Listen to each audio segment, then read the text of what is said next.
¿Sigues viviendo en ese departamento apretado?, se burló mi tío. Luego, la prometida de mi primo notó mi reloj, lo buscó en internet y descubrió que cuesta más que su ingreso anual. La mesa se quedó helada después de eso. Tengo 32 años y he pasado la mayor parte de mi vida adulta siendo tratado como la decepción de la familia. No porque haya hecho algo malo, sino porque no seguí su plan. No tomé el trabajo corporativo seguro al que mi papá quería que aplicara después de la universidad. No me casé joven, ni compré una casa en los suburbios, ni me establecí en lo que ellos llaman una vida real. En su lugar, me mudé a un departamento diminuto en la Ciudad de México, con pisos que rechinaban y paredes delgadas, donde construí una startup tecnológica desde mi sala, algo que nadie en mi familia entendía o le importaba entender. Durante años fui el chiste de la familia, el güey que juega con computadoras y cena Maruchan todas las noches. El que faltó a la cena de Navidad hace 3 años porque estaba presentando un proyecto a inversionistas y nunca dejaron de echármelo en cara. Para ellos, yo no estaba persiguiendo un sueño, solo estaba evadiendo la realidad. La verdad es que nunca me importó el departamento. Sí, era pequeño, pero era mío. Estaba tan inmerso en construir algo en lo que creía, que simplemente ignoraba los comentarios sarcásticos en las reuniones familiares. Al menos lo intentaba. Mi mamá siempre empezaba la conversación con una sonrisa forzada y un tenso: entonces, ¿sigues con tu cosita de las computadoras?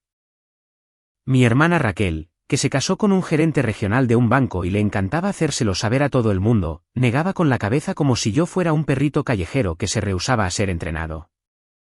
Pero el peor era mi tío Diego, el hermano mayor de mi papá. Él tenía esa mentalidad de la vieja escuela de el dinero manda y lo demás son tonterías. Tenía una empresa constructora y le encantaba hablar de cómo había construido algo con sus propias manos, a diferencia de estos millennials de cristal con sus pantallitas y sus apps. Así que, cuando mi primo Bruno, el niño de oro de Diego, se comprometió, esperaba lo de siempre: una cena elegante en algún restaurante de cortes de carne sobrevalorado, pláticas incómodas y sonrisas falsas. No era exactamente cercano a Bruno. Él había seguido el manual familiar al pie de la letra: título en negocios, trabajo en la empresa familiar, un coche de lujo en leasing. Todo el teatrito. Su prometida, Clara, era una influencer de fitness en Instagram que hablaba en hashtags. Sabía que ir significaría soportar la habitual lluvia de ataques pasivo-agresivos y las miradas de superioridad de parientes que todavía pensaban que yo vivía al día. Pero fui de todos modos, no para demostrar nada, o al menos eso me dije a mí mismo, sino porque una parte de mí todavía se aferraba a la esperanza de que tal vez me tratarían diferente ahora. Mi empresa por fin había empezado a generar ganancias reales y acababa de cerrar un acuerdo de licencias por varios millones de pesos. Todavía no se lo había contado a nadie en la familia, no porque no quisiera presumir, sino porque no creía que les importara. Aún así, pensé, ¿por qué no ir y ver qué pasa? La cena se llevó a cabo en un restaurante pretencioso en Polanco, con cabinas de terciopelo y ensaladas de 500 pesos. Llegué a tiempo, vestido con un saco oscuro y pantalones de vestir. Nada llamativo, solo limpio y sencillo. Llevaba puesto el único lujo que me compré cuando se cerró el trato, un reloj Patek Philippe. Era discreto, pero elegante. El tipo de cosa que la mayoría de la gente no reconocería a menos que supiera de relojes.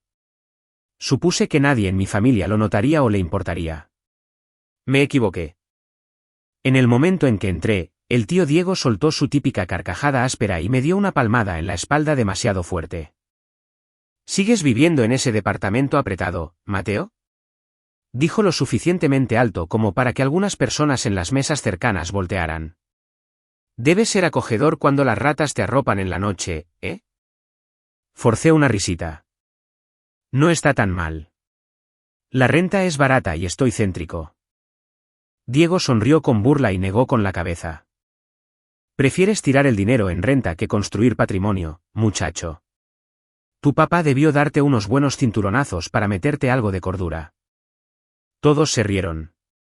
Incluso mi papá esbozó una de esas sonrisas de dolor que decían: no hagas una escena. Me mordí la lengua y me senté cerca del final de la mesa. Frente a mí estaban Bruno y su prometida Clara, quien apenas levantó la vista de su celular hasta que llegaron las entradas. Me quedé sentado en silencio, bebiendo agua y dejando que las conversaciones fluyeran a mi alrededor. Raquel hablando de las colegiaturas de la escuela privada, Diego presumiendo un nuevo trato inmobiliario, Bruno mostrando fotos de su sesión de compromiso en Bali. Entonces, en algún punto entre las entradas y el plato fuerte, sucedió. Clara se inclinó un poco hacia adelante, entrecerrando los ojos. Oye, dijo, señalando casualmente. ¿Ese es un patek? Parpadeé. Sí. Me sorprende que lo conozcas. Ella soltó una pequeña carcajada. Hice un patrocinio con una marca de relojes de lujo el año pasado. Aprendí un par de cosas, hizo una pausa. Ese no es un modelo básico. Me encogí de hombros, repentinamente consciente de que todos los ojos en la mesa estaban sobre mí. Inclinó la cabeza, levantó el celular por debajo de la mesa y casi pude sentir sus dedos tecleando en Google. Un segundo después, su sonrisa desapareció por completo, como si alguien hubiera apagado un interruptor. Me miró a mí, luego a Bruno y después al resto de la mesa. Ese reloj cuesta más que nuestra luna de miel, dijo, sin intentar ser discreta. Por mucho. La mesa se quedó en silencio. El tío Diego dejó de masticar. La copa de vino de Raquel se quedó congelada a medio camino de sus labios. Mi papá se removió en su asiento. Nadie dijo una palabra. Y justo así, en un solo instante, la dinámica cambió. No porque tuviera un reloj elegante en la muñeca, sino porque por primera vez se dieron cuenta de que algo había cambiado. Ya no era solo el güey quebrado de las computadoras. No me regodeé. No sonreí con arrogancia. Simplemente me recargué en la silla y vi cómo el silencio se propagaba como un incendio forestal. ¿Y eso? Eso era solo el principio. El silencio no duró mucho. El tío Diego no era el tipo de persona que dejaba que alguien más tuviera la última palabra, y mucho menos alguien de quien se había pasado la última década burlándose. Se reclinó en su silla, intentando disimular con una carcajada, aunque su voz sonó un poco demasiado afilada. Vaya, mírate, dijo. No sabía que el trabajo de ñoño pagara en oro hoy en día. Hizo un gesto hacia mi muñeca como si fuera algún tipo de ofensa. Debe haber sido un regalo, ¿verdad? O tal vez es un clon pirata. Sonreí cortésmente. No, lo compré yo mismo. Clara aún no había apartado la vista de la pantalla de su celular. Su pulgar se deslizaba lentamente, como si intentara confirmar algo. Bruno se inclinó y le susurró algo al oído, pero ella apenas reaccionó. Solo negó levemente con la cabeza y me miró de nuevo, esta vez con una expresión extraña y calculadora. Ya podía verlo. La narrativa en su mente estaba cambiando, y aún no estaba segura de si le gustaba. La cena continuó, más o menos. El ambiente había cambiado, de forma sutil, pero notable. Raquel comenzó una nueva conversación sobre casas de vacaciones, enfatizando en voz alta cómo su esposo les acababa de comprar una pequeña cabaña para escaparse a Bali. Su tono era empalagosamente dulce, pero reconocí la tensión. Era su manera de reclamar atención. Clásica Raquel. Siempre había tenido un sexto sentido para saber cuando alguien más estaba recibiendo más de su cuota asignada de protagonismo. Mi mamá no dijo mucho, pero la vi mirarme un par de veces, confundida. No le había contado sobre el reloj, ni sobre el trato, ni nada. Probablemente asumía que yo seguía batallando, que todavía la llamaba una vez al mes para pedirle recetas con sobras o noticias sobre parientes lejanos que apenas recordaba. No se lo reprochaba, pero estaba claro que no sabía cómo cuadrar lo que veía con la imagen que tenía de mí en su cabeza. Sin embargo, Diego no había terminado. Por supuesto que no. Cuando llegó el postre, golpeó su tenedor contra su copa de vino y levantó la voz para que toda la mesa lo escuchara. ¿Saben?, dijo, sonriendo con malicia en mi dirección. Deberíamos tomarnos un momento para celebrar a Mateo. Se compró un reloj elegante. Eso debe significar que la empresita de Maruchan por fin dio frutos. Algunos se rieron entre dientes. Mi papá esbozó una sonrisa rígida. Yo mantuve mi expresión plana, sin decir nada. Podía sentirlo venir. Ya no solo se estaba burlando de mí. Se sentía amenazado. Y cuando la gente como Diego se siente amenazada, pasa al ataque. Digo, quien hubiera adivinado, continuó Diego, que después de todos esos años viviendo de arrimado en ese departamentito tamaño caja de cerillos, ¿saldrías con algo que vale más que tu coche? Por cierto, ¿todavía manejas esa carcacha? De hecho, la vendí, respondí casualmente, tomando mi café. Ya no la necesitaba. Eso levantó algunas cejas. Bruno preguntó. Espera, ¿no tienes coche? ¿Cómo te mueves? Hice una pausa y me encogí de hombros levemente. Tengo chofer. Clara casi se ahoga con su agua mineral. Espera, ¿tienes chofer? Esa fue la primera reacción genuina que obtuve de toda la mesa. De repente, todos parecían muy atentos. No de tiempo completo, añadí. Solo cuando tengo reuniones o cuando vuelo por trabajo, que últimamente es muy seguido. Raquel levantó un poco la voz. ¿Desde cuándo vuelas por trabajo? Antes de que pudiera responder, Diego se echó a reír de nuevo, pero no era el mismo tipo de risa. Era amarga. Ay, por favor. ¿Qué se supone que debemos creer? ¿Que andas de jet set por todo el país ahora? ¿Qué es exactamente lo que haces? ¿Vender apps o NFTs o algo así? Pude ver que Bruno entrecerraba los ojos ligeramente. Sabía que yo trabajaba en tecnología, pero claramente nunca había hecho preguntas antes. Clara, por otro lado, prácticamente brillaba. Ya no me estaba mirando. Estaba mirando la pantalla de su celular otra vez. Sus dedos se movían rápidamente y luego se detuvieron. Su mandíbula cayó por un segundo. Luego miró a Bruno. Amor, dijo en voz baja. ¿Sabías que la empresa de tu primo acaba de levantar una ronda de inversión Serie B por cientos de millones de pesos? Está en Forbes. Eso fue todo. El silencio que siguió no fue incómodo. Fue mortal. Podrías haber escuchado caer un tenedor. Todos me miraron como si me hubiera crecido una segunda cabeza. La cara del tío Diego se oscureció un tono. Mi mamá se veía genuinamente atónita. Raquel resopló por lo bajo y su esposo murmuró algo que no alcancé a escuchar. Incluso mi papá parpadeó como si me estuviera viendo por primera vez en años. Pero Clara no había terminado, y giró su celular hacia Bruno, mostrándole la pantalla. Él es el fundador y CEO. Eso rompió el hechizo. Raquel se echó hacia atrás, con los brazos cruzados. Probablemente sea solo una de esas listas de internet, dijo rápidamente. Ya saben, hoy en día publican a cualquiera. Leí en alguna parte que inventan la mitad de esas cosas solo para conseguir clics. Diego se enderezó en su asiento, apretando la mandíbula. Incluso si es verdad, murmuró, no significa nada. Puedes jugar a disfrazarte todo lo que quieras, pero sigues siendo el mismo niño que no pudo pagar un boleto de avión para venir en Navidad hace 3 años. No dije nada. Solo dejé que el silencio se prolongara de nuevo porque en el fondo podía sentirlo. Ya no estaban simplemente confundidos. Estaban enojados.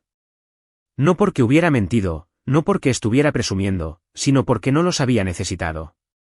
No había pedido ayuda. No había jugado su juego ni seguido su mapa.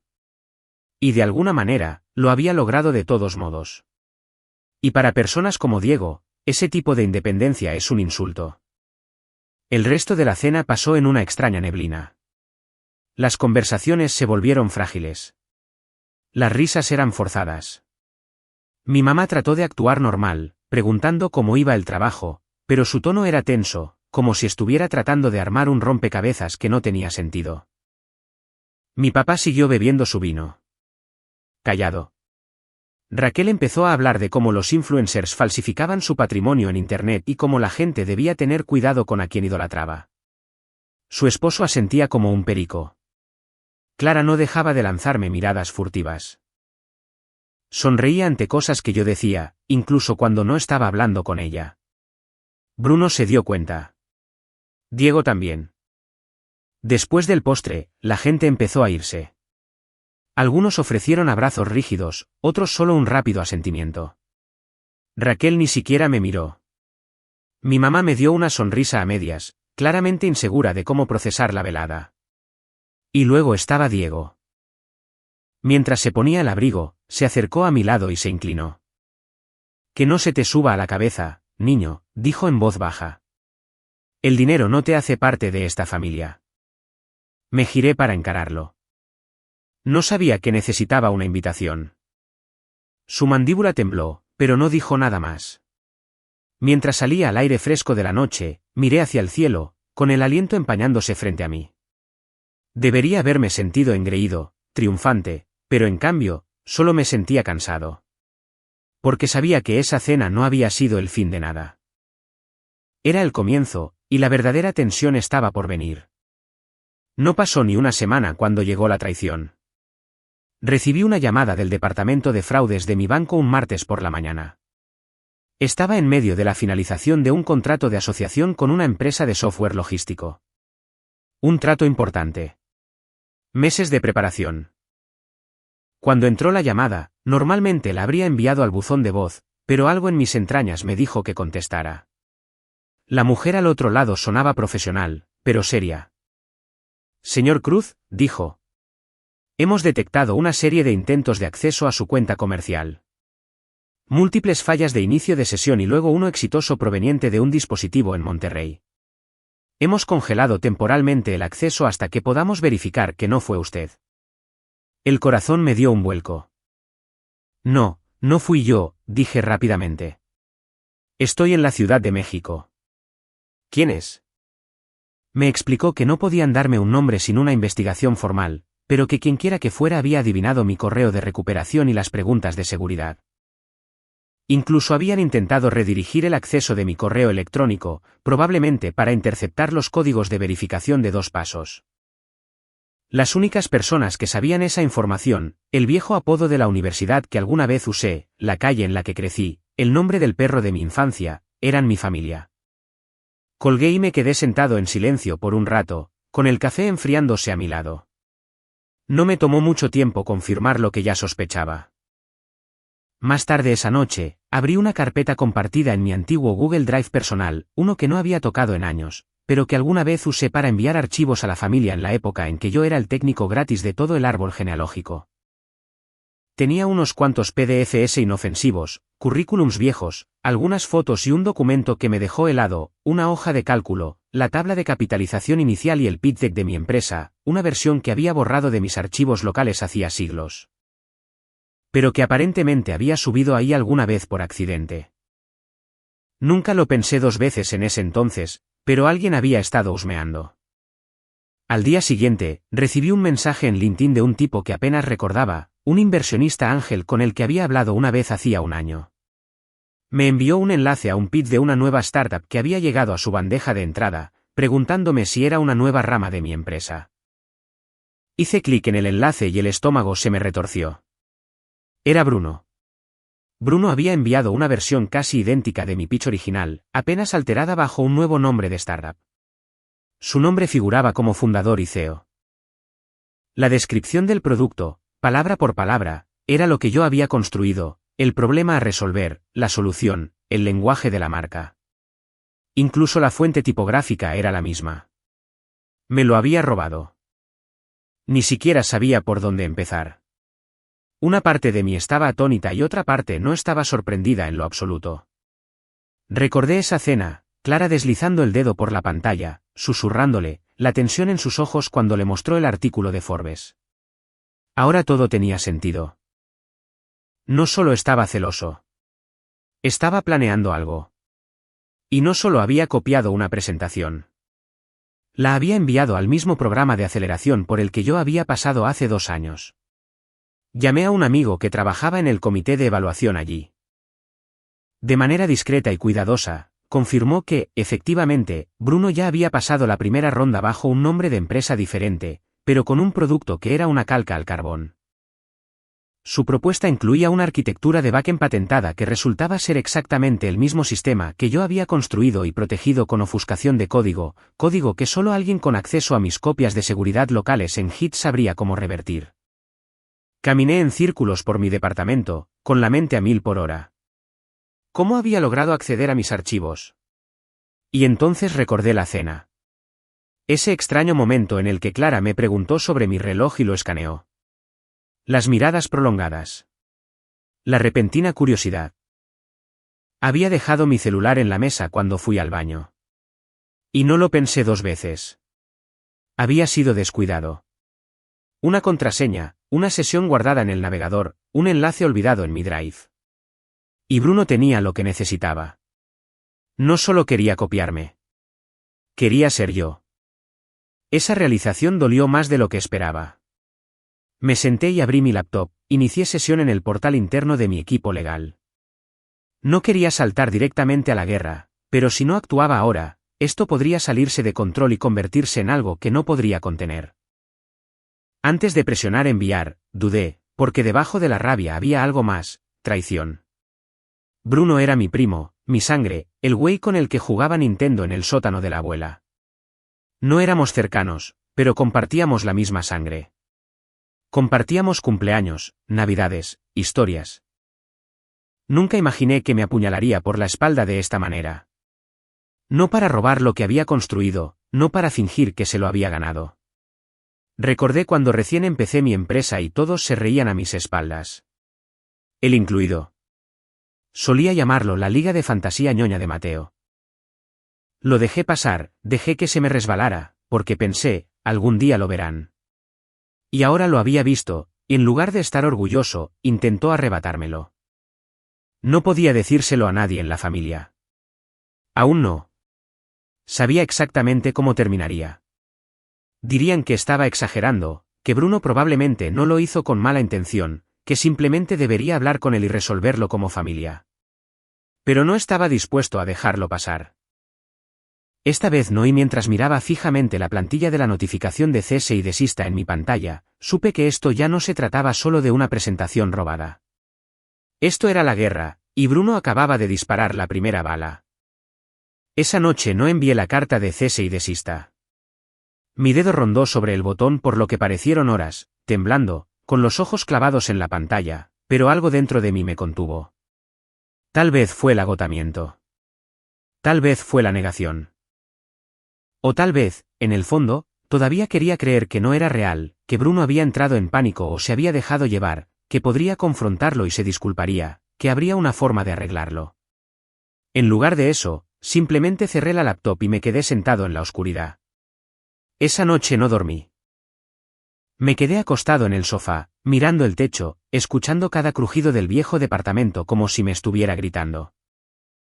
Cada vez que cerraba los ojos, veía su nombre en mi bandeja de entrada, o la sonrisa petulante de Clara al otro lado de la mesa, o a Diego inclinándose para decirme que nunca sería uno de ellos. A la mañana siguiente, supe que necesitaba espacio. De todo. Del ruido, del estrés, de la decepción. Apagué mi celular, desvié mis llamadas al buzón de voz y empaqué una maleta pequeña. Me fui sin decírselo a nadie. Ni a mis amigos, ni a mi asistente, ni siquiera a mis padres. Tomé el primer camión fuera de la ciudad y me dirigí hacia el norte, a una pequeña cabaña en renta en la sierra que había encontrado hacía meses pero que nunca tuve tiempo de visitar. No era la gran cosa, solo un lugarcito desgastado con una estufa de leña, wifi lento y un lago en la parte de atrás que parecía no haber visto a un nadador en décadas. Pero era silencioso, y necesitaba silencio. Durante los primeros 2 días, ni siquiera abrí la laptop. Apenas miré el celular. Simplemente me senté en el viejo muelle con una sudadera y jeans, viendo a los patos nadar y dejando que el silencio se extendiera. El aire olía a pino y tierra mojada. Y, por una vez, nadie me pedía que resolviera un problema, ni que propusiera una idea, ni que explicara a qué me dedicaba. Pero por dentro me sentía vacío. Bruno no solo había robado mi proyecto. Me había quitado algo que no podía explicar. Se había llevado la validación, esa cosa por la que trabajé años. El te lo dije, que nunca pronuncié, pero con el que siempre soñé. Lo había convertido en un chiste, en un atajo. Y la peor parte, tal vez se saldría con la suya. Empecé a entrar en una espiral. Me imaginaba los titulares, estrella en ascenso de la tecnología atrapado en disputa de propiedad intelectual con un familiar. A la prensa no le importaría quién tenía razón. Publicarían la historia por los clics. Los inversionistas entrarían en pánico. Mi empresa, mi equipo, serían los que sufrirían. Personas que confiaron en mí. Personas que dejaron trabajos estables para construir algo conmigo. Y ahora sus futuros estaban ligados al mío. Y el mío estaba ligado al robo de Bruno. Una mañana, me desperté con un mensaje de voz de mi papá. No había hablado con él desde la cena. Su voz sonaba tranquila, pero cortante. Hola, Mateo. Solo para saber cómo estás. Tu mamá dice que has estado muy callado. Mira, hoy escuché algo raro de parte de Diego, sobre que Bruno estaba empezando una empresa. Dijo que ustedes dos estaban trabajando juntos ahora. Supongo que qué padre si es verdad, pero debiste habernos dicho. Como sea, llámame. Se me hizo un nudo en la garganta. ¿Trabajando juntos? Diego ya estaba reescribiendo la historia. Estaba furioso, pero no le devolví la llamada. En cambio, abrí la laptop y empecé a investigar. Encontré el sitio web de la nueva empresa de Bruno. Había sido lanzado hacía 2 días. El logotipo era inquietantemente similar al que mi diseñador había creado para mi lanzamiento original. El texto estaba apenas reescrito. Incluso había una carta del fundador que seguramente copió directamente de uno de mis viejos borradores en el blog de Medium, excepto que había cambiado cada mención de mi nombre, mi historia, mis luchas, y las reemplazó con anécdotas vagas sobre pérdidas personales y una pasión por la innovación. Incluso incluyó una foto suya frente a un pizarrón blanco. Reconocí el pizarrón, era de una sesión de lluvia de ideas que había hecho en mi departamento el verano pasado. Debió haber tomado la foto aquel fin de semana que se quedó a dormir en mi sofá porque se le cortó el gas en su casa. Había sido lo suficientemente amable como para dejarlo quedarse, pensando que solo era la familia ayudando a la familia. Sentí náuseas. No solo copió mi trabajo. Lo recopiló, lo almacenó, lo guardó como un carroñero, esperando hasta que el momento fuera el adecuado. Y ahora se estaba paseando como el visionario en el que yo había luchado tanto por convertirme. Ese fue el punto de quiebre. Durante los siguientes 2 días, no salí de la cabaña. Me quedé despierto hasta tarde uniendo las piezas de todo. Cada versión del pitch deck, cada correo antiguo, cada línea de código. Rastreé los registros de acceso a los archivos, capturas de pantalla, marcas de tiempo, metadatos, cualquier cosa que pudiera probar lo que era mío. Creé una carpeta a la que llamé cofre de guerra y la llené de pruebas. Pero aún no actuaba, porque algo en mí había cambiado.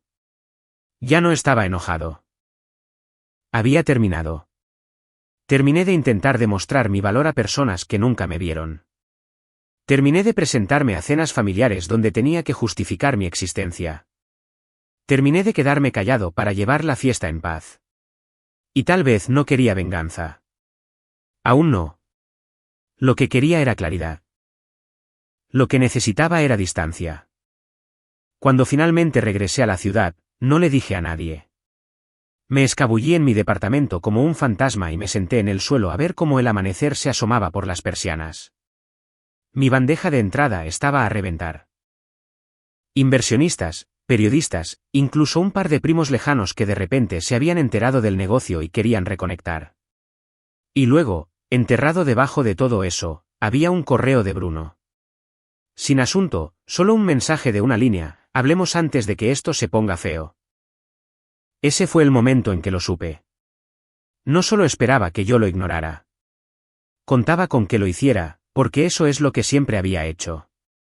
Pero esta vez, había elegido a la versión equivocada de mí, y ya no iba a dar la media vuelta. Para cuando leí el correo de Bruno, yo ya era una persona diferente a la que había llegado encorvada a aquella cena familiar semanas antes, insegura incluso de si pertenecía a esa mesa. El silencio, el retiro, la traición. Todo había funcionado como un horno de fundición, endureciéndome y convirtiéndome en algo más afilado, tal vez más frío, pero enfocado. Claro. No le respondí a Bruno. Todavía no. En lugar de eso, pasé las siguientes 2 semanas haciendo lo que siempre había hecho mejor: construir. Pero esta vez, no solo estaba construyendo productos. Estaba construyendo ventajas. Contraté a un nuevo equipo legal. Una firma despiadada, conocida por sus guerras de propiedad intelectual. No los típicos abogados a los que acudes para redactar contratos o temas de cumplimiento. Estos eran del tipo que bebían café en tazas que decían "yo demandé a Google" y sonreían durante los interrogatorios como si estuvieran en una cita romántica. Les entregué todo. Correos electrónicos, historial de versiones, registros, capturas de pantalla de nuestras carpetas familiares compartidas, códigos con marca de tiempo, confirmaciones e incluso esa foto de Bruno frente a mi pizarrón. La abogada principal, Mariana, revisó todo y dijo: "Oh, lo tenemos acorralado". Al mismo tiempo, llamé a un amigo mío, Víctor Castañeda, quien dirigía una agencia de relaciones públicas boutique para fundadores de tecnología de alto perfil. No era barato, pero era discreto. Diseñamos un plan, una historia, una que circularía silenciosamente por los canales correctos, caería en las bandejas de entrada correctas y aterrizaría en los escritorios de las mismas personas a las que Bruno intentaba impresionar. El titular: primo desconocido intenta clonar startup de CEO tecnológico y queda expuesto. Aún no estaba publicado, pero estaba listo. Y yo no había terminado. Mi empresa, que había mantenido esbelta y privada hasta ahora, por fin estaba lista para escalar. Habíamos frenado el crecimiento porque no quería perder el control. Pero ahora tenía una razón para apostar a lo grande. Cerré un acuerdo para una serie C con un grupo de capital de riesgo especializado en expansiones agresivas. En un plazo de 2 meses, abrimos 2 nuevas sucursales, triplicamos el equipo de ingeniería y lanzamos nuestro producto en 3 ciudades principales. Los ingresos se dispararon. La prensa nos cubrió. Los influencers del mundo tecnológico empezaron a mencionarnos en podcasts y boletines informativos. Me invitaron a dar una conferencia en la Cumbre de Innovación en Guadalajara, un evento al que Bruno jamás estaría calificado para asistir y mucho menos para ser la figura principal. De repente, ya no era ese güey con el departamento. Era Mateo Cruz, fundador de COA, el nombre en ascenso en logística de inteligencia artificial y datos predictivos. Y la gente lo notó, incluida la familia. Raquel fue la primera en acercarse. Envió un mensaje rebosante de calidez falsa: "Hola, extraño. Solo quería decirte lo orgullosos que estamos de ti. La próxima vez que estés en la ciudad, vamos a desayunar". No respondí. Mi mamá dejó un mensaje de voz diciendo que ella siempre había creído en mí, lo cual era bastante cínico considerando que solía llamarme 2 veces al mes para preguntarme si ya me había rendido con eso de las apps. Incluso mi papá se acercó, torpe, vacilante. Preguntó si necesitaba ayuda para manejar toda esa nueva atención. Dijo que tenía contactos. Sonreí cuando lo escuché. Se refería a Diego. Como si alguna vez fuera a aceptar un consejo del hombre que se reía de mí por vivir en una caja de zapatos con un módem. Diego, para su crédito, se mantuvo en silencio, pero podía sentir su presencia como una sombra al borde de la fogata, observando, esperando. Le pedí a mi equipo que extrajera discretamente un informe de inteligencia de negocios sobre la falsa startup de Bruno. No había ganado fuerza. Después de que la primera ola de interés de los inversionistas se esfumó, la marca se quedó en silencio. Sin actualizaciones, sin contrataciones, nada. Había intentado relanzarla bajo un nuevo nombre. Pero el problema de copiar la visión de otra persona es que no entiendes el porqué detrás de ella. Solo estás imitando el qué. Y ahora que tenía al equipo legal vigilando, no podía hacer un solo movimiento sin arriesgarse a una demanda. Yo tenía el poder ahora, y ni siquiera tenía que alardear de ello. Esa era la mejor parte. Un día, mientras estaba sentado en los camerinos de la Cumbre en Guadalajara acomodándome el micrófono en el cuello, recibí un mensaje de Clara. Solo 3 palabras: tenías toda la razón. Sin explicaciones, sin seguimientos, pero sabía lo que significaba. Bruno había implosionado. Tal vez la presión pudo con él. Tal vez intentó inventar alguna mentira que ella descubrió. Tal vez volvió a buscar mi nombre en Google y vio lo que él intentaba ocultar. No importaba. La dejé en visto. Después de mi ponencia, 30 minutos sobre IA ética y sistemas eficientes, recibí una ovación de pie. Algunos socios de capital de riesgo se me acercaron después para pedirme reuniones. Sonreí, estreché manos, tomé notas, y mientras salía del recinto, subiéndome a la camioneta negra que mi chofer tenía esperando, me di cuenta de algo. No había pensado en el departamento en semanas. No había pensado en la vieja cocina estrecha donde solía quemar el pan tostado mientras depuraba el código. O en las paredes finas como papel que me dejaban escuchar cada conversación que mi vecino de arriba tenía con su gato. Pero ese lugar me había forjado, igual que las burlas me habían hecho más astuto, igual que la traición me había vuelto más frío. Y ahora estaba listo, porque Bruno había lanzado un golpe. Y le hice creer que me había hecho a un lado. Pero no me estaba retirando. Estaba apuntando. Y no tenía ni idea de lo que se le venía encima. La cumbre marcó más que un hito en el ascenso de mi empresa. Marcó un punto de inflexión en mi manera de moverme por el mundo. Ya no estaba jugando a la defensiva, ya no estaba reaccionando. Estaba calculando. Y por primera vez en mi vida, tenía alcance. Eso es lo que pasa con el éxito. Cuando estás en el fondo, nadie responde a tus correos. Pero cuando tu nombre empieza a aparecer en expansión os ataca, los guardianes de las puertas de repente recuerdan tu nombre. Las puertas que antes te cerraban en la cara, antes siquiera de tocar, ahora se abren de par en par con sonrisas. Y ahí fue cuando comenzó la verdadera trampa. Todo empezó con una reunión. Fui invitado a una cena privada de inversionistas en Polanco. Pequeña, de alto nivel, solo con invitación. Un evento tranquilo organizado por un grupo que se especializaba en rescatar startups en apuros con potencial. Se hacían llamar aceleradora, pero eran más bien un tanque de tiburones con servilletas de lino. Todos en esa sala habían construido, quebrado o comprado empresas. Y al final de la mesa, bebiendo una copa de pino como si perteneciera allí, estaba Víctor Castañeda, socio director de Inversiones Albert. No sabía mucho sobre Víctor cuando escuché de él por primera vez, pero uno de mis analistas lo había señalado semanas antes durante nuestra revisión interna del rastro de inversionistas de Bruno. Víctor había estado copiado en uno de los primeros correos de contacto de Bruno, los mismos correos con los que intentó vender mi producto. En ese entonces, Bruno no sabía nada mejor. Creía que podía vender un pitch y rezar para que nadie investigara demasiado. Pero ahora que estaba sentado frente a Víctor, sabía que el hombre era más inteligente que eso. Así que le pregunté casualmente. ¿Qué pasó con aquel proyecto de IA logística que te llegó hace unos meses? El de... ¿Cómo era? ¿Sparité?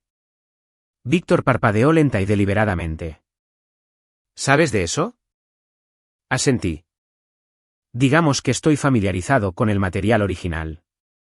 Me estudió por un instante, y luego sonrió con sorna. No llegó a nada. Se sentía hueco.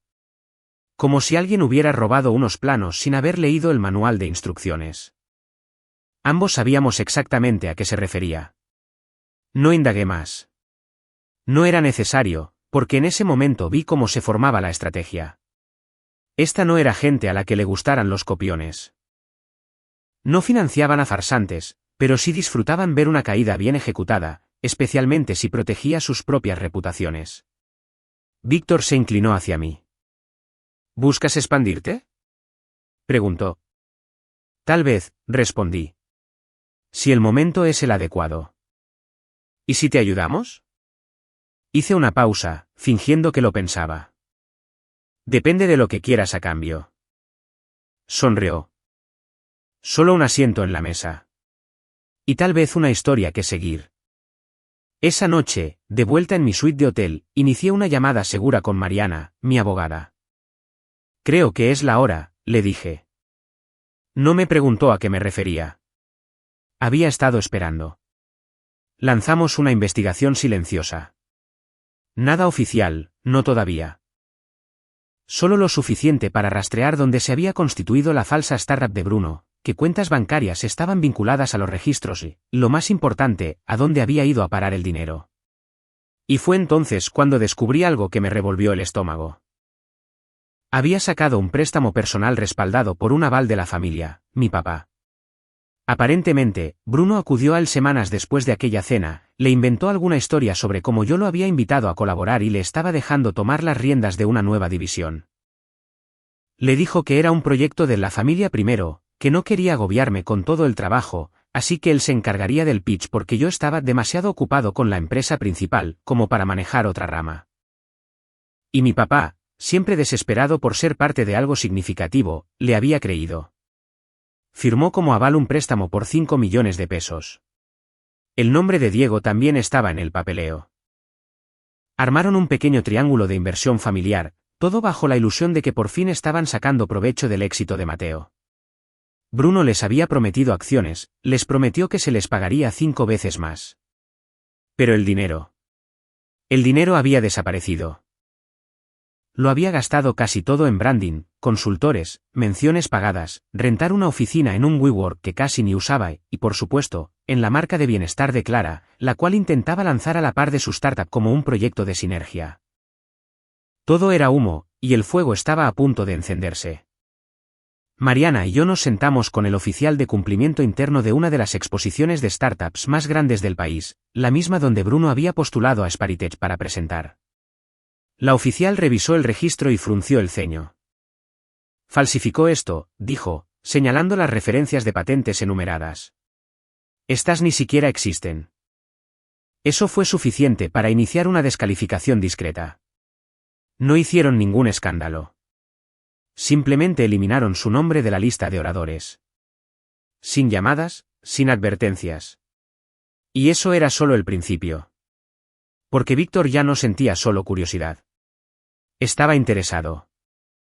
Me metió en su círculo, me presentó a una red de fundadores, analistas y asesores estratégicos que se especializaban en la consolidación, tomar empresas pequeñas y mal administradas con ideas robadas, y desmantelarlas legalmente antes de que pudieran causar un daño real al mercado.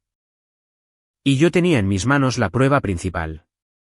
Pero aún no estaba listo para presionar el botón, porque la última pieza acababa de encajar. Un correo anónimo de Clara. Sin asunto, sin saludos, solo un párrafo, mereces saberlo. Usó tus datos de acceso para entrar a tu carpeta de Drive. Lo vi hacerlo después de la cena. Dijo que nunca te darías cuenta. Lo siento. Incluía una captura de pantalla de la laptop de Bruno, abierta en mi carpeta de Drive, con la barra de metadatos claramente visible. Eso fue todo. El último clavo en el ataúd. Me recargué en la silla mirando la pantalla. Tenía el motivo. Tenía la prueba. Tenía los aliados. Y ahora tenía el permiso. La venganza ya no era un acto impulsivo. Era una operación. Y cada movimiento que hiciera a continuación sería deliberado, legal y devastador. Bruno pensó que me había quedado callado, pero el silencio era el sonido de mi cargando la primera ráfaga. Esperé hasta la reunión anual de verano de la familia Cruz para ejecutar el primer movimiento. Era tradición. Cada mes de julio, la familia extendida se reunía en la casa del lago de mis papás en Valle de Bravo para un fin de semana largo de quemaduras solares, carne asada y críticas pasivo-agresivas. No había ido en los últimos 2 años. Demasiado ocupado, demasiado cansado, muy poco dispuesto a interpretar el papel del güey pobre de la tecnología en Bermudas mientras Bruno descorchaba botellas de champaña como un influencer de tercera. Pero este año, confirmé mi asistencia. Y llevé invitados, no a cualquier persona. A mi nuevo vicepresidente de operaciones, Daniel, y a nuestra abogada principal, Mariana. Ambos astutos, serenos y perfectamente capaces de manejar el lado comercial de las cosas. Pero, lo que es más importante, daban la talla. Daniel llegó en una elegante camioneta eléctrica, bajándose con lentes de sol y un aire de autoridad silenciosa. Mariana llevaba un saco de lino impecable, y un reloj de oro que destellaba mientras estrechaba manos. No tuve que decir quiénes eran. La gente simplemente lo asumió. Raquel no lo podía creer cuando me vio. ¿Viniste? Claro, dije, sonriendo. La familia es la familia. La casa del lago no había cambiado. Las mismas sillas rechinantes en la terraza, el mismo bote feo que mi papá se negaba a tirar, pero la energía sí. En el momento en que entré, la gente se movía diferente, más cautelosa, más curiosa. Los susurros comenzaron casi de inmediato. El tío Diego me saludó con un asentimiento rígido y una risita a medias. Escuché que has estado ocupado, muchacho de ciudad. Sonreí. Sí, tenía un pequeño proyecto en el que estaba trabajando. No dijo nada más. Y entonces apareció Bruno, usando una polo de golf 3 tallas más chica y una sonrisa falsa tatuada en el rostro. Clara no aparecía por ningún lado. Mateo, dijo, intentando sonar casual. ¿Cuánto tiempo, hermano? Le estreché la mano con firmeza. Ha pasado un rato. ¿Cómo va la startup? ¿Titubeó? Bien, bien. Ya sabes, en etapas tempranas. Todavía construyendo los cimientos. Asentí. Qué curioso. Había estado escuchando lo contrario. Antes de que pudiera preguntar a qué me refería, Mariana dio un paso al frente. Señor Cruz, dijo, entregándome una carpeta delgada. Aquí están los documentos que solicitó. Todos los registros están completos y las cartas han sido enviadas. Gracias, dije, abriendo la carpeta lo suficiente para que Bruno viera el logotipo en la parte superior. ¿Ese os asesoría legal? Palideció. Pude ver cómo iba atando cabos. El nombre, el momento oportuno, la mujer. Le lancé una mirada tan neutral que resultaba casi cruel.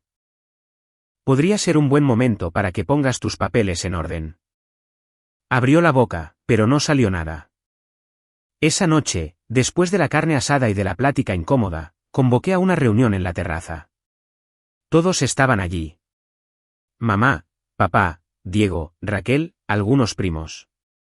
Bruno estaba sentado a un lado, con los brazos cruzados.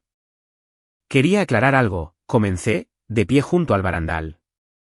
Ha habido algo de confusión últimamente sobre a qué me dedico, con quién trabajo y sobre quién tiene permitido afirmar que está involucrado en mi empresa. Raquel resopló. Ay, por favor. ¿Qué es esto, una plática de TED? La ignoré. Mariana repartió copias de la carta de cese y desista, 8 páginas perfectamente engrapadas, cada una con una nota de presentación dirigida a Bruno Cruz. Diego hojeó la suya con un pánico creciente. ¿Qué es esto? Es un aviso legal, dijo Mariana con calma, que documenta múltiples instancias de robo de propiedad intelectual, falsedad de declaraciones y acercamiento fraudulento a inversionistas. Encontrarán las pruebas pertinentes en los anexos. Mi papá se veía atónito. Espera. Bruno. Tú tomaste su. Bruno se levantó de un salto. No fue así. No robé nada. Solo tomé prestado el formato. Es una plantilla. Todos usan plantillas. Di un paso adelante. Usaste mis palabras, mi código, mis diagramas. Incluso falsificaste una carta de fundador con la historia de mi vida. Entraste a mis archivos a través de mi propia cuenta de Drive sin permiso. Eso no es una plantilla. Eso es robo. Diego se levantó ahora, con la cara roja. ¿Y qué? ¿Vas a demandar a tu propio primo? ¿Convertir esto en algún tipo de espectáculo público? Mariana respondió antes de que yo pudiera hacerlo. Eso depende de Bruno. Puede llegar a un acuerdo, ceder todos los derechos del nombre de su empresa, emitir una retractación pública y pagar el préstamo pendiente, o procedemos con el litigio, y nosotros ganaremos. Pero yo fui el aval de ese préstamo, dijo mi papá en voz baja. A mí me van a cobrar. Me giré hacia él lentamente. Sí, así es. El silencio que siguió fue pesado. Envolvió la terraza como si fuera neblina. Diego estalló. Eres una pequeña víbora. Tú planeaste esto. Sostuve su mirada. No, Bruno planeó esto. Yo solo respondí. Bruno lo intentó de nuevo. Mateo, por favor. Somos familia. Cometí un error. Ok. Entré en pánico. No creí que realmente fueras a... ¿A qué? Pregunté. ¿A hacerte responsable? ¿Por qué no? Confiaste en el hecho de que no lo haría, de que agacharía la cabeza como siempre lo hacía, de que me quedaría callado, de que dejaría que te llevaras el crédito por lo que yo construí. Se quedó callado. Clara ya no estaba allí para defenderlo. Y nadie más intervino. Esa era la belleza del asunto. No grité. No amenacé. Solo les mostré en quién me había convertido. Ese fin de semana terminó con Mariana entregando un acuerdo firmado. Bruno se rindió en menos de 48 horas. Su empresa se disolvió oficialmente. El dominio fue dado de baja, sus redes sociales borradas. Se publicó una carta de retractación en LinkedIn donde admitía tropiezos y malentendidos mientras se hacía a un lado, muy elegantemente, de su rol en la industria. Sonaba noble, pero todos sabían lo que había pasado. De vuelta en la ciudad, Víctor me felicitó por la elegante ejecución. Dijo que era una de las caídas más limpias que había visto en años. En cuanto a Diego, me llamó 3 semanas después, con voz temblorosa, preguntándome si estaría dispuesto a ayudarle a limpiar las repercusiones. Al parecer, un par de sus amigos inversionistas se habían enterado de lo de la falsa startup y no estaban contentos. No le devolví la llamada, porque aún no había terminado. Las consecuencias no ocurrieron todas a la vez. Se desarrollaron lentamente, como una casa pudriéndose de adentro hacia afuera. Primero en silencio, luego innegables. 3 semanas después de que se entregó la carta de cese y desista, y la falsa startup de Bruno se cerró públicamente, la noticia se esparció silenciosamente por los círculos de negocios que importaban. Intentó cambiar el rumbo, por supuesto. Eliminó su cuenta de LinkedIn por unos días, y luego la reactivó con una biografía limpia y un nuevo título, consultor independiente. Añadió descripciones vagas como innovador tecnológico y pensador estratégico. Pero no pegó. Se corrió la voz. Los inversionistas a los que se había acercado empezaron a distanciarse. Algunos publicaron advertencias genéricas en Twitter sobre los copiones en el sector y las alertas rojas de la diligencia debida. Nadie lo nombró directamente, pero no tenían que hacerlo. La gente de tecnología habla. Y una vez que te tachan de fraude, no hay vuelta atrás. Clara se fue. Se mudó, se llevó a su perro, y borró de sus redes sociales cualquier rastro de su compromiso. No volví a saber de ella, pero alguien me reenvió una publicación que hizo en Instagram un mes después. Era solo una foto de un lago con una frase que decía, lección aprendida, nunca construyas tu vida sobre los planos de otra persona. La empresa constructora de Diego también sufrió un golpe. Al parecer, uno de los inversionistas que Bruno había cortejado era un amigo personal de Diego, que había considerado financiar una empresa conjunta entre la startup de Bruno y la empresa de Diego. Cuando la verdad salió a la luz, el inversionista se retiró de ambos proyectos. Esa única decisión provocó un efecto dominó. En 6 meses, Diego tuvo que vender una propiedad clave con pérdidas, y uno de sus subcontratistas más antiguos lo abandonó. En la cena de Navidad, la reunión familiar fue más silenciosa de lo habitual. Llegué tarde, solo el tiempo suficiente para saludar a mi mamá y a mi papá, y luego salí a sentarme en el porche. Raquel no me dirigió la palabra. Diego evitó por completo el contacto visual. Bruno no estaba ahí. Pregunté dónde estaba. Mi papá se aclaró la garganta. Salió de la ciudad a visitar a los papás de Clara. Pero no había ninguna boda en el horizonte. No había invitaciones de reserva a la fecha. Solo silencio. Finalmente, mi papá salió y se sentó a mi lado. Durante mucho tiempo, no hablamos, solo vimos cómo el viento movía las hojas secas de diciembre en el jardín. Luego dijo en voz baja. Yo no sabía lo del préstamo. Sobre lo que él hizo. Asentí. Lo sé. Debí haberte preguntado. Debí haber creído en ti. No fue una disculpa, pero fue lo suficientemente cercano. Me puse de pie y le di una palmada en el hombro. Hiciste lo que creías correcto. Yo también. Cuando regresé a la ciudad esa noche, abrí mi laptop, revisé mi agenda y tomé nota. Para el próximo trimestre, COA tenía previsto expandirse a 5 nuevos mercados. Nuestra valoración se había triplicado desde el verano y acababan de aprobarnos una asociación con un conglomerado tecnológico gigante cuyo nombre aún no estaba legalmente autorizado a mencionar. El departamento en el que alguna vez viví. Se esfumó.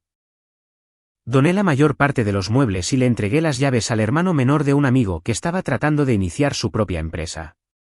Le dije que construyera algo que asustara a la gente, algo tan audaz que se rieran en su cara. Porque yo sabía lo que se sentía. Y también sabía lo dulce que era cuando dejaban de reírse.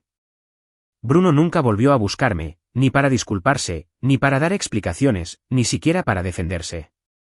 Al final, no solo perdió la startup. Perdió todo lo que fingía ser. Y yo. Yo no solo gané, me lo gané.